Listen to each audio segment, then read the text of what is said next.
छुट्टी वाले दिन बच्चों को ना सुबह उठाना बहुत मुश्किल काम है। तो मैं लाइट्स ऑन कर देती हूँ, कर्टन साइड पे कर देती हूँ, रोशनी आती है ना तो खुद ही से उठ जाती हैं।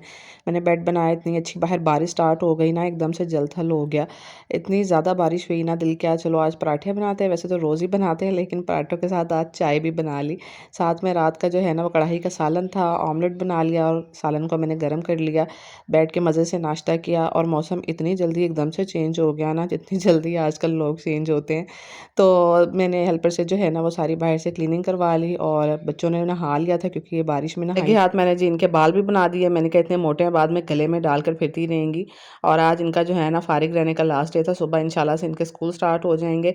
और फ्रूट में इनको मैंने स्नैक काट के दे दिए थे और मौसम इस कदर जल्दी से चेंज हुआ ना, बारिश के बाद फ़ौरन से हब्स लग गया। तो मैंने सोचा चले कपड़े धोए हुए इनको ना मैं बाहर फैला देती हूँ।